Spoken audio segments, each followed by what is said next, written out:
a segment that would be very helpful, in terms of promoting growth within that payment ecosystem. Because as the data has stated, right, in Southeast Asia, the most prominent method of payment is through wallet. It's no longer credit cards, although, especially in developing world. So in terms of wallet holders, they're more than the typical credit card holders. And for wallet and QR to interact and to function globally, for us to offer cross-border payment, that would definitely help to escalate the business. Especially when visitors come into Indonesia, and Indonesia is one of the favorite tourist destinations in Asia, right? Instead of drawing cash, if they can enable the usage of the wallet and the acceptance mode of payment is through Kris, then it would be a seamless experience, yeah. But I think there's a lot of work in progress. We know that a couple of corridors have already opened the cross-border Kris. I think you can try using that in Malaysia. We've seen some of the wallets in Singapore actually transacting here in Indonesia. But we hope that more volume will grow eventually. But again, the merchant needs to be educated, especially the offline merchants. Online, I think it's a lot easier for us to just push a QR because the user experience is there already. But I think the challenge would be, getting the offline merchant to understand the acceptance is not only local, but it is also for, the greater audience within the APAC region. And then for the user, in order for them to know that they are able to use their wallet, then the representation of, a logo or something like that, because it's always like, how do I know I can use my wallet here? How that it can be accepted. And I think in terms of the FX, the exchange rate, it would be a lot cheaper as opposed to network FX as well. So there's a lot of pluses, I would say, from the merchant side.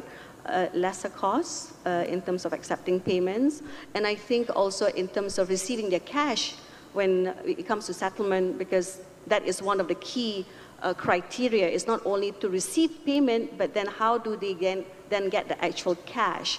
So we're looking at this new ecosystem to be more robust, more quicker, and more seamless. Right. And education. Education is key, I think, because this is, yes, from merchant side and acceptance, yes. Alright. Masih mengenai tema terkait dengan cross border payment dan regional digitalization gitu mungkin Pak Darmawan gitu ya. Kita tahu bahwa mungkin dalam beberapa tahun ke depan ini frameworknya sedang digodok gitu di ASEAN gitu kan, tapi akan ada apa yang namanya ASEAN Digital Economy Framework Agreement yang mungkin akan menyatukan pasar digital ASEAN gitu menjadi single market gitu ya. Bagaimana Bank Mandiri mengantisipasi integrasi pasar digital ASEAN ini Pak, dan kira-kira apa strateginya untuk bisa terus berkembang atau bahkan mungkin ekspansi gitu? Saat ini sama dengan berbagai payment system yang ada, bahwa kita juga mengikuti QR cross border yang sudah di-launch oleh Bank Indonesia di beberapa negara ASEAN. Tetapi Bank Mandiri mengembangkan Super Apps Livin dan Kopra, itu juga mengantisipasi kebutuhan cross border transaction.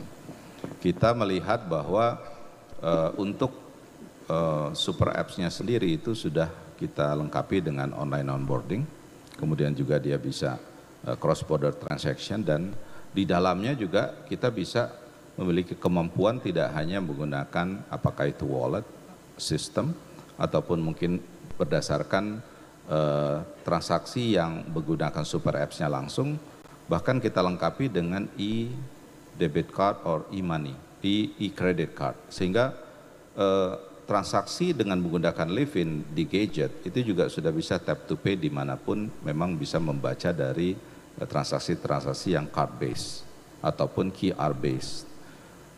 katakan misalnya untuk penyeberangan ferry dari Batam, Singapura, Singapura, Batam, itu sudah bisa menggunakan e-credit card melalui super apps Livin. Begitu juga katakan di Singapura menggunakan MRT, itu juga tap to pay dengan Livin. Jadi tidak perlu mengeluarkan kartu ataupun beli tiket gitu. Jadi bisa langsung tap to pay. Cuma memang masih baru Android based.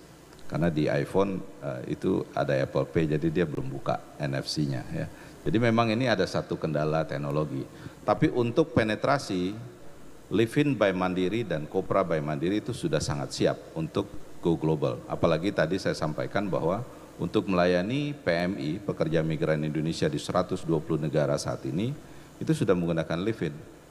Gajiannya dia terima dengan currency lokal, dia bisa converted juga melalui apps yang kita kerjasama, katakan ada Panda, ada Wise gitu ya. Dan itu merupakan satu ekosistem yang ada di dalam digital platformnya Bank Mandiri.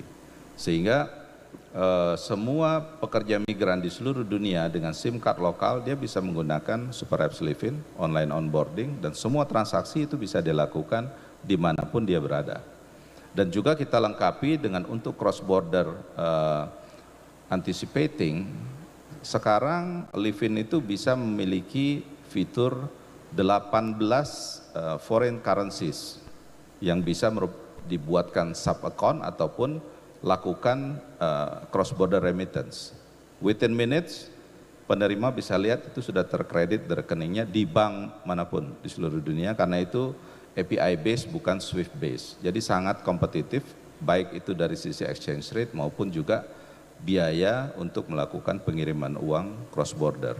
Kerjasama dengan yang lain juga kita buka secara global, katakan misalnya Alipay di Ant Financial, apalagi yang terkait dengan yang sudah selama ini ada, Visa, Mastercard, JCB, UnionPay, semuanya juga sudah. Kalau lokal ya memang semua wallet, hampir semua wallet itu sudah ada di Livin. Mulai dari ya kita punya Link Aja, tapi ada juga Dana, GoPay, OVO gitu sudah ada di sana. Jadi kita terbuka untuk kerjasama, kolaborasi. Saat ini mungkin sudah lebih dari 170 mitra yang ada di platform Livin, dan juga mungkin kerjasama ini akan terus kita kembangkan karena Livin tidak hanya bisa untuk banking services, bahkan beyond banking kita kembangkan semacam e-commerce platform di Livin yang kita namakan Livin Suka. Livin Suka ini juga memberikan kesempatan kepada Mandiri Group untuk menawarkan produknya di sana, tapi juga untuk semua nasabah yang memiliki produk, misalnya untuk kimia farma. Sekarang untuk beli obat gitu nggak perlu lagi pergi ke apotek. Apotek kimia farma ada di Livin Suka. Begitu juga nanti semua merchant yang di cross border, katakan di negara-negara ASEAN, ini juga kita sudah sangat siap. Artinya pengembangan kita dengan open API ini memang membuat opportunity untuk collaborating secara global, apakah itu banking, non-banking dalam bentuk fintech ataupun startup yang ada di sana, itu sudah siap untuk bisa berkolaborasi dengan platform digital Bank Mandiri saat ini. Kalau Livin kebetulan saya juga salah satu penggunanya.